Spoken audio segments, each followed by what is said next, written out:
Chapter 7. Experiments and Decisions. Charles's father, the Reverend Samuel Wesley, had given him a good grounding in Latin and Greek. But it was Vincent Bourne, the eccentric classics master, who made Charles a foremost classical scholar. Mr. Bourne was in charge of the study hall one Sunday when Charles made his first attempt to translate the sermon he had just heard into Latin verse instead of Latin prose.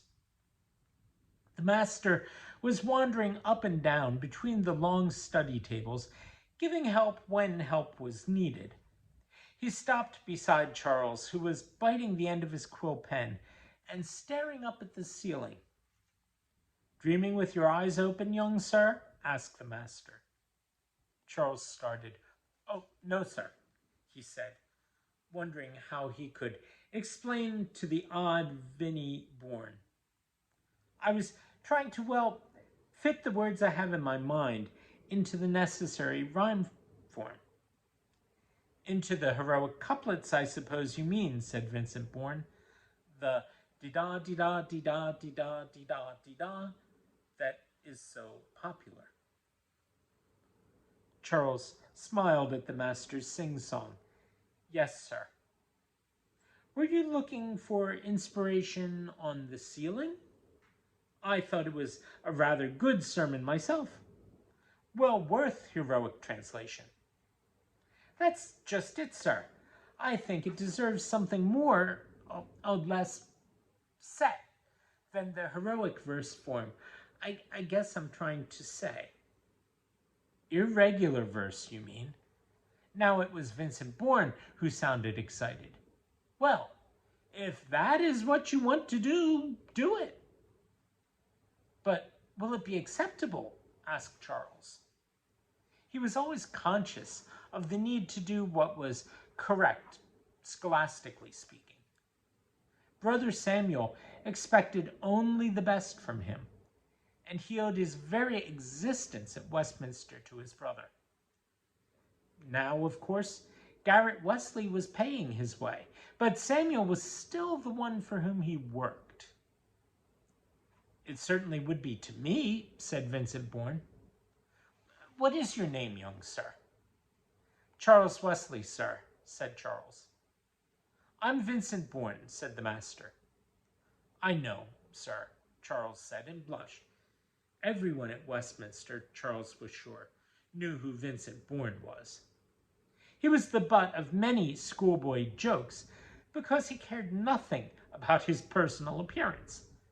His hair hung in greasy locks to his shoulders, and his clothes were always spotted and soiled. All he cared about was teaching and writing poetry. Since he was excellent at both, he was considered a valuable addition to Westminster School in spite of his looks. Vincent Bourne seemed to know what was going through Charles's mind. "I suppose you do," he said, "but what you don't know are the things that count." "Yes, sir," said Charles. "You interest me," Mr. Bourne said. "I'm going to ask that you be transferred to my class.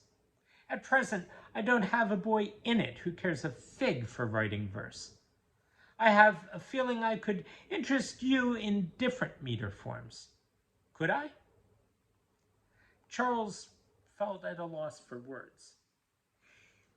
In an age when heroic couplets were considered correct for all poetic thought, should he dare to be different? Wasn't what was good enough for the great Alexander Pope good enough for him?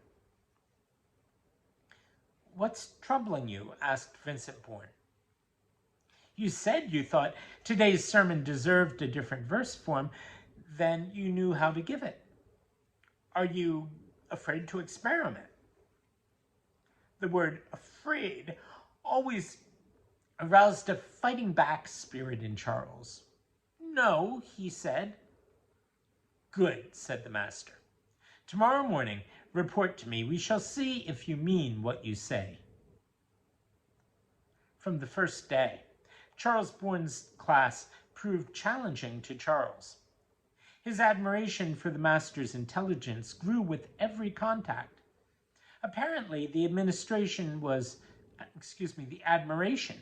two-sided because it was not long until Vincent Bourne asked Charles's help in getting out a quarto volume of Latin poetry. Some of your verse can be included in the book, the master told Charles. Wouldn't it be exciting to see something you've written in print? Oh, of course it would, said Charles. Quite naturally, Sam was pleased that Charles was taking such an interest in verse writing, though he himself did not have any interest to break away from the classic form of the day. Why do you want to be different? He asked Charles, when he saw the unconventional verse Charles was contributing to Vincent Bourne's book. There are just some thoughts that you can't express in the dee-da, dee-da, dee-da, dee-da, dee-da, dee-da meter, said Charles, aware that he was echoing Vincent Bourne. No thoughts I can't express, said Samuel.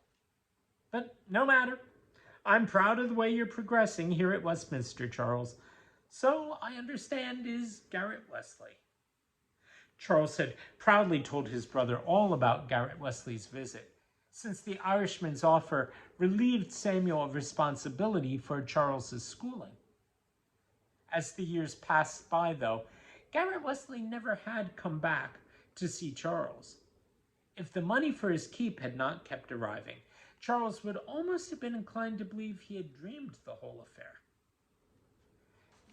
That was why Charles now felt as if his heart had leaped into his throat.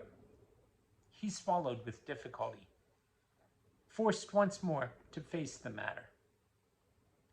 Do you suppose our kinsman will really ask me to be his heir, Brother Samuel? He asked, fighting down a feeling of panic. I'm sure I do not know, Brother Charles.